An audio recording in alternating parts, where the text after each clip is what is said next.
어느덧 10월이 다가오네요. 저는 다른 계절보다 가을을 참 좋아합니다. 가을을 좋아하는 이유는 선선한 바람이 한몫하지만 가장 좋아하고 사랑하는 이유는 바로 저희 소중한 아이가 태어났기 때문이에요. 여러분들에게 출산 경험은 어떻게 기억되고 있으신가요? 저의 출산 경험은 경이로우면서도 어떻게 보면 참 슬프고 웃긴 일들이 많았습니다. 제가 사연을 쓰게 된 계기도 바로 저의 출산 이야기를 해드릴까 해서 이렇게 한 글자씩 적어 보내네요. 저는 내년이면 40대를 바라보는 평범한 엄마입니다. 저희 부부는 결혼한 지 시간이 많았는데도 불구하고 아이가 생기지 않아 많은 걱정과 고민을 한동안 했었어요. 물론 늦게 결혼한 탓도 있겠지만 둘 다 아무런 문제가 없다고는 하는데도 아이가 생기지 않아 늘 노심초사했죠. 원래 저는 지극히 비혼주의자였어요. 비혼주의자라고 하면 결혼하지 않고 사는 사람들을 뜻한다고 하죠. 그중 한 명이 바로 저였어요. 그럼 많은 분들이 저에게 물어봐요. 왜 결혼을 안 하려고 해? 라고요. 근데 딱히 이유는 없었던 것 같아요. 한 살 한 살 나이가 먹어가면 갈수록 내 사람이다, 결혼하고 싶다라는 느낌이 들지 않았고, 혼자서도 너무 잘 살고 있기에 굳이 결혼을 해야 할까? 라는 생각이 더 강했던 것 같아요. 그러다 지금의 남편을 만나게 되었고, 정말 인연이 있다고 할까요? 금세 사랑에 빠져 우리는 굉장히 급속도로 진전이 되어갔어요. 남편과도 사실 결혼을 준비하는 내내 굉장히 많은 것들이 달랐어요. 가장 달랐던 건 바로 종교 문제였죠. 저는 남들이 종교 문제로 결혼하기 전 다퉈, 그래서 종교가 비슷하거나 한 명이 무교여야 돼, 이런 이야기를 주변에서 정말 많이 들었거든요. 남편과 시댁은 정말 지독한 크리스찬 집안이었고 저는 무교였어요. 근데 무교이니까 괜찮다고 생각했지만 애비 시댁에서는 저한테 일주일에 한 번은 꼭 교회에 가길 바라셨고, 저는 주말에도 바쁘면 일을 하는 직업이라서 사실 그게 쉽지는 않았어요. 처음에는 사실 그런 것 때문에 결혼해서 잘 살 수 있을까? 라는 생각이 맴돌았지만 지금 아니면 남편 같은 사람을 만나지 못할 것 같다 라는 생각에 그런 것들도 뒤로 한 채 결혼을 하게 되었죠. 결혼을 하고 주말마다 시댁의 교회사랑에 한 달에 적어도 2번은 꼭 가야 했어요. 근데 다들 아시잖아요. 직장인들이라면 주말 이틀 정도 여행도 가고 싶기도 하고 또 친구들을 만나고 싶기도 하고 그냥 침대에 누워 아무것도 안 하고 싶은 거. 근데 시댁에서는 이런 것들이 허락되지 않았어요.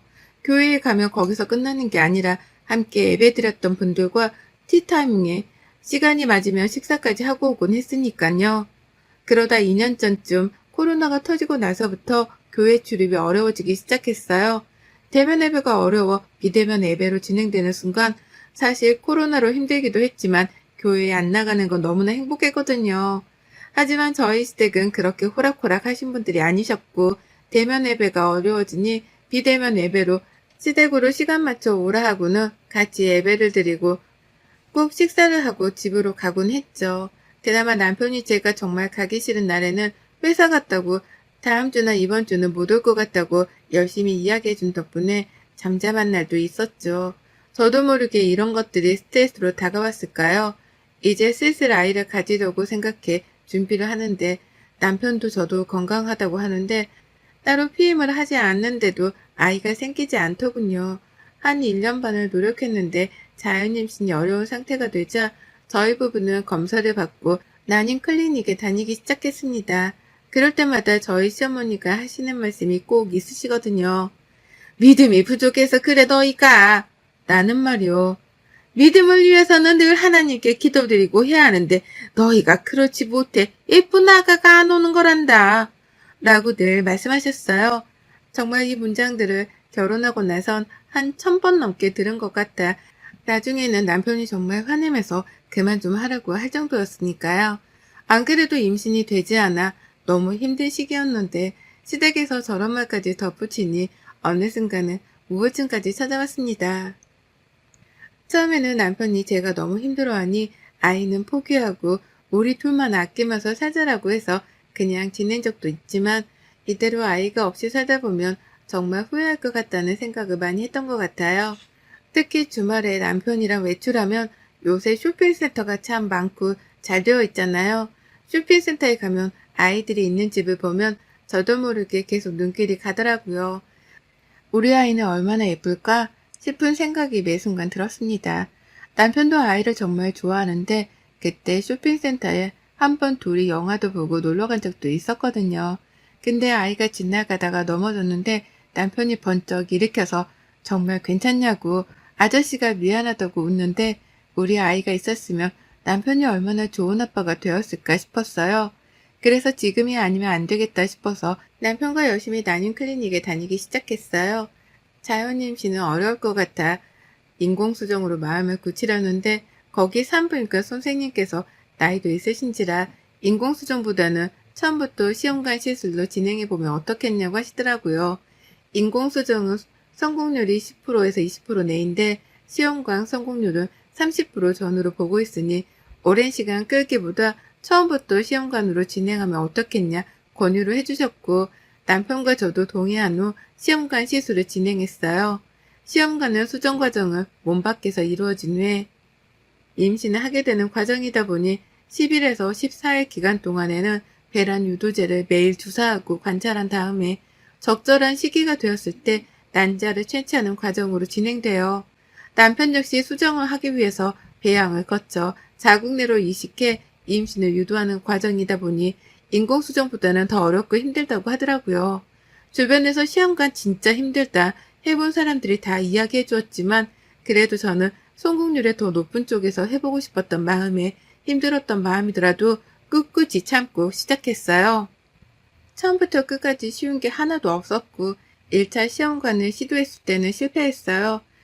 그땐 몸과 마음이 너무 힘이 들어 한동안은 다시 진행해볼 엄두가 나지 않더군요. 그럴 때마다 저희 남편이 힘들면 무리하지 않아도 된다. 정말 괜찮다. 라고 용기를 줘서 다시 마음을 먹고 시험관 2차로 들어갔어요. 정말 운이 좋게도 시험관 2차 때는 성공을 했더라고요. 아직도 그때 그 기분을 잊을 수가 없는 것 같아요.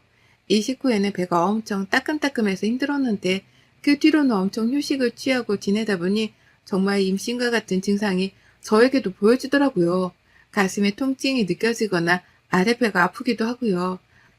또 어지러움이나 아랫배가 콕콕 쑤시는 듯한 증상도 나타나곤 했어요. 그리고 임대기를 해보니 진하게 두 줄이 나왔더라고요. 병원에서 임신 맞네요. 라고 했을 때 정말 남편과 저랑 병원 안에서 얼마나 울었는지 몰라요. 시댁도 저희 집에서도 너무나 좋아하셔서 지금까지 힘들었던 마음들이 싹 잊혀지더라고요. 그렇게 저는 정말 받고 싶었던 임산부 배지를 보건소에서 타는 날 정말 많이 행복했답니다. 그래도 몇 개월은 조심해야 한다기에 오래 다녔던 회사에 휴직계를 냈고 이제 온전히 아이만 생각하고 지내기로 했어요. 임신을 했으니 이제 시댁에서도 교회 가는 강요를 그만하겠지 싶었는데 사실 웬걸요. 어머님은 이럴수록 하나님의 믿음을 더 많이 받아야 건강하게 아이를 낳을 수 있다고 하시면서 대면 예배가 조금씩 시작되던 시점에 저한테 매일같이 기도를 드리러 교회에 가자고 하시더군요. 처음에는 정말 내가 교회 다녀서 이렇게 아이를 내려주신 게 아닐까 싶기도 해서 체력이 다하는 한 많이 나갔어요. 근데 어머님의 요구는 정말 끝이 없었어요. 매일같이 전화하셔서 기도문을 외워주시기도 하고 임신하면 정말 졸음이 많이 오는데 자고 있으면 전화를 받을 때까지 하시는 분이었거든요. 근데 또 남편이 집에 있다고 생각하면 전화 안 하세요. 아이러니한 일이죠. 그거 말고도 시어머니의 스토리는 참 많은데 정말 한 번은 교회에서 하루 동안 봉사활동을 하고 자고 오는 일정이 있었어요. 그때는 아직 단체 모임이 힘들기 때문에 여러 명만 추수려 가는 일정이었는데 거기 안에 저랑 남편이 들어가 있는 거예요. 그래서 남편이 어머님께 아직 초기라 조심해야 하니 가기 어려울 것 같다. 엄마 아빠만 가셔라 라고 해도 너희 아이가 축복받기 위해서는 반드시 가야 한다고 계속 이야기를 하시는 거예요.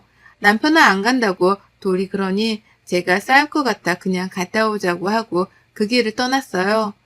가서 체력이 너무 좋아돼 방에 있으면 시어머니가 와서 인사하고 기도드리자고 부르시고 음식이 입에 안 맞아 남편이 나가서 뭐 좀 사온다고 하면 자기가 만들어주겠다고 하시지를 않나 정말 최악의 1박 2일이었던 것 같아요. 그렇게 지내다 보니 어영부영 10개월의 시간이 흘러갔습니다.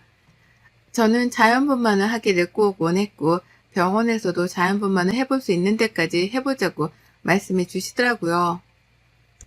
저는 그렇게 아이가 태어나는 날을 손꼽아 기다리고 있는데 갑자기 청소하던 도중에 배에서 통증이 나타나기 시작하더라고요.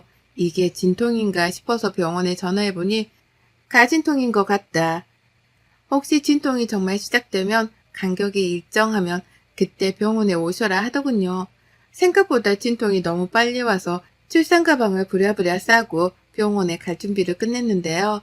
진통의 간격이 점점 일정해져서 회사에 있는 남편에게 전화하니 지금 당장 오기가 힘든 상황이라 어머님께 부탁을 드렸다고 하더라고요.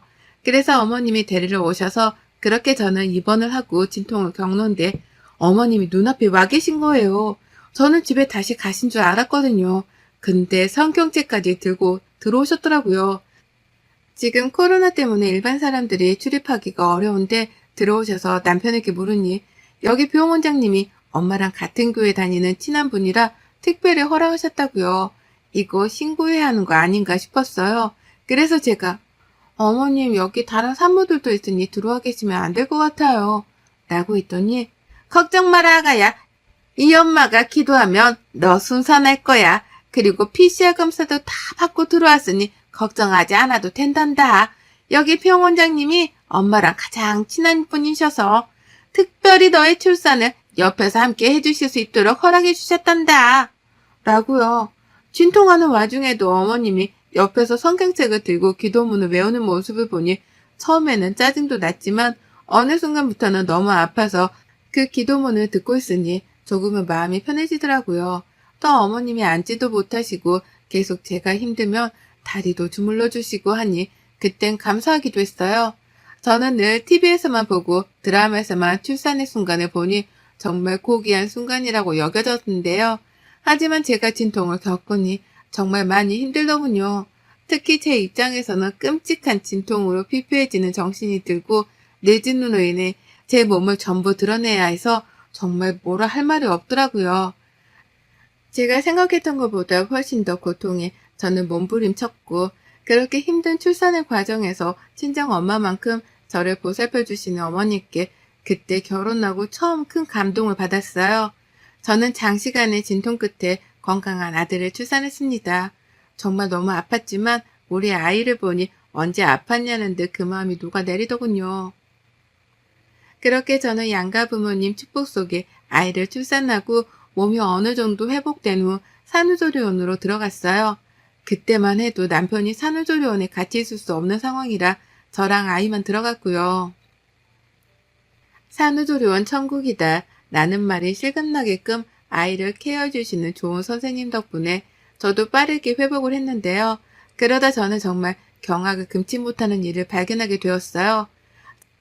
저희 시댁 가족들이 다 모여있는 메신저의 단체 대여방에 자신의 출산 과정이 적나라하게 드러난 사진들이 전송되어 있었던 거예요.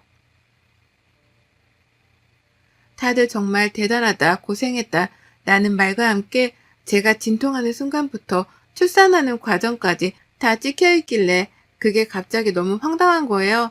알고 보니 어머니께서 제가 출산하는 과정을 모두 스마트폰으로 담고 있었던 거였어요. 이렇게 자기가 공유한 건 우리 첫 손주가 태어나는 영광스러운 순간을 공유하고 싶었기 때문에 자기만 알고 있으면 안 되니 이 사진들을 가족들이 있는 단체 대여방에 보냈다고요. 더 충격적인 건 그 사진 속에서 제가 출산하는 동안 흐트러진 모습부터 고통으로 내지른 비명, 눈물 범벅이 된 모습 등이 고스란히 담겨 있었는데요. 좋은 마음으로 찍은 건 저도 너무나 잘 알고 있지만 저에게 아무런 상의도 없이 이렇게 사진을 보내는 건 정말 이해가 가지 않더라고요. 그래서 어머니께 그 자리에서 전화해 바로 따져 물었어요. 어머님, 가족 단톡방에 제 출산 장면을 다 올리셨는데 도대체 왜 그러세요? 저 너무 창피해요. 아니 아가야 뭐가 창피하다고 하니. 출산은 세상에서 가장 경이롭고 아름다운 일이란다. 어떻게 이게 문제가 됐니? 어머님, 그래도 저의 모습들이 다 찍혀있는데 저 너무 수치스러워요. 아가야, 그런 마음을 먹으면 안 되지. 네가 우리 손자를 낳느라 얼마나 고생한지를 이 엄마가 다른 가족들도 알라고 보낸 건데 네가 그렇게 말하니 이 엄마는 조금 섭섭하구나 라고 하시더라고요. 이렇게 대화를 끝낸 후 어머님은 저에게 그래도 네가 마음이 그렇다면 미안하다고 사과를 하셨고 그렇게 이 이야기는 일단락되는가 했어요. 그 뒤로 저는 집에 와서 정말 처음으로 하는 육아의 진이 다 뺏겼고 제 몸 하나 가눌 수 없을 정도로 잠도 못 자고 힘들었죠. 그러다 시어머니가 손자를 교회 사람들에게 보여주고 싶으셨던지 아이 데리고 교회에 가자고 하셨고 아직 100일밖에 안 되는 아이를 사람 많은 곳에 데려가는 건 좀 그렇다 했는데도 불구하고 계속 이야기를 하시더군요. 어머님이 첫 손자 자랑하고 싶어 그런 것 같아 마음 고쳐먹고 아이를 데리고 교회에 가는데 교회 사람들이 저를 보고 너무 고생했다면서 격려를 해주시더군요.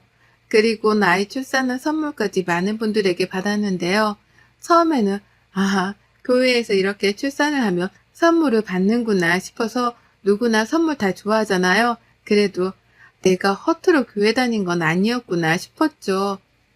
이어 예배를 드리고 나오는데 교회에서 친하게 지내던 동생이 병원에 꼭 가보고 싶었는데 코로나 때문에 가보지도 못하고 했다고 아이 옷을 선물했더라고요. 너무 고마워서 이 앞에서 커피라도 한 잔 마시자고 오랜만에 남편이 아이를 본다고 하길래 둘이 커피를 마시는데 그 동생한테서 들은 이야기는 정말 상상할 수 없을 정도로 충격이었어요. 언니, 근데 언니 혹시 출산할 때 사진 같은 거 찍은 거 있어요? 사진? 거기서 출산할 때 간호사 선생님이 한두 장 아이랑 남편이랑 찍어주기는 했던 것 같아.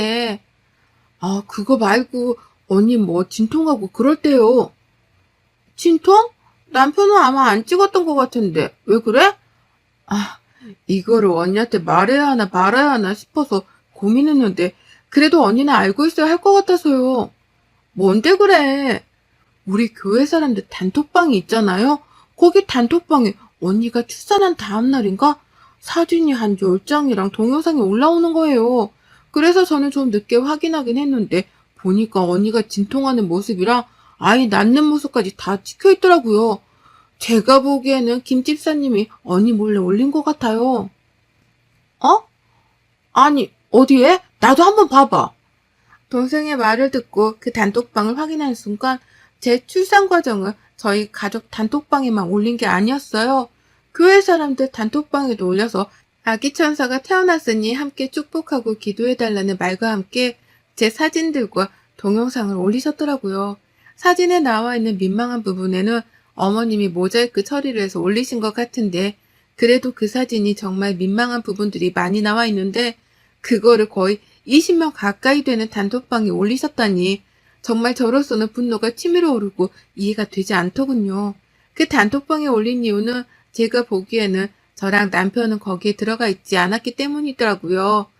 저는 동생한테 고맙다고 말한 뒤 자리를 일어나 바로 시댁으로 달려갔어요. 시어머니한테 캡처한 사진들을 다 보여주면서 도대체 이게 뭐하는 짓이냐고 결혼하고 나서 처음 언성을 높였죠. 시아버지는 영문도 모른 채 왜 그러냐 하시는데 제가 어머님이 저한테 허락도 안 받고 교회 사람들에게 제 출산 과정을 그대로 보여주셨다. 제가 얼마나 수치스럽겠냐. 어떻게 교회에 다닐 수 있겠냐. 도대체 그런 짓을 왜 하시는 거냐면서 고래고래 소리를 질렀죠. 어머님은 조금 놀랐는지 그러려고 보낸 건 아닌데 진정하라고만 하시고 아버님은 에헴만 하시더라고요. 뒤늦게 남편이 도착해서 이 이야기를 다 알고 나서 어머님 아버님께 화를 엄청 내더라고요. 남편이 불같이 화를 내는 모습을 저는 처음 봤거든요. 그 이후 남편은 어머님 아버님께 더 이상 집에 오지 않겠다고 당분간 저희 집에도 오지 말라고 아이도 볼 생각 하지 마시고 이제 교회 가자는 말도 더 이상 꺼내지 말라고 노발대발했어요. 그 뒤로 남편은 제 핸드폰에서 또 자기 핸드폰에서 부모님 번호도 싹 다 차단해 버리더라고요. 자기도 이번에 좀 충격이 컸었나 봐요. 그 뒤로 몇 번 시부모님이 집으로 찾아오셨는데 남편이 죽어도 문을 안 열어서 그냥 돌아가신 적도 많았죠. 그러다 남편 출근하고 난 시간에 시어머니가 저희 집으로 찾아오셨어요. 처음에는 문을 안 열어드리려고 했는데 계속 기다리시는 모습에 열어드린 후에 더 이상 저는 할 말이 없다 말씀드렸더니 갑자기 어머님이 제 앞에서 우시네요. 미안하다고 정말 할 말이 없다면서 이제 교회 가라는 말 더 이상 하지 않을 테니 정연이에게도 말 전해달라고요. 처음에는 어머님의 말에 지금 연기를 하시나 싶었거든요. 근데 그건 아닌 것 같고 정말 미안하다고 하시길래 우선 알겠다 하고 저녁에 남편이랑 이야기했어요. 저도 남편에게 안 찾아뵙고 사는 건 도리는 아닌 것 같다. 하지만 교회는 더 이상 나가지 않으려고 해 이해해 달라고요. 남편도 그건 자기도 충분히 이해한다고 했고요. 그렇게 저는 더 이상 교회에 가지 않기로 하고 시댁과의 교류는 아직까지 조금 힘들다고 남편한테 이야기해 놓은 상태입니다. 남편도 물론 시댁에 가지는 않고요. 저도 제 마음이 좀 괜찮아질 때까지 시간이 필요할 것 같다고 어머님, 아버님께 말한 상태이고요. 저의 임신과 출산 과정은 어찌 보면 다사다난했던 것 같습니다. 그래도 저희 아이를 건강하게 출산해서 이렇게 행복한 가정을 이룬 거에 대해 후회는 전혀 없네요. 사실 웃지 못할 저의 출산기였는데요. 다들 봐주셔서 감사드리며 늘 행복한 하루가 되시기를 바라겠습니다. 여러분의 생각은 댓글로 남겨주세요. 오늘 또 시청해 주셔서 정말 감사합니다.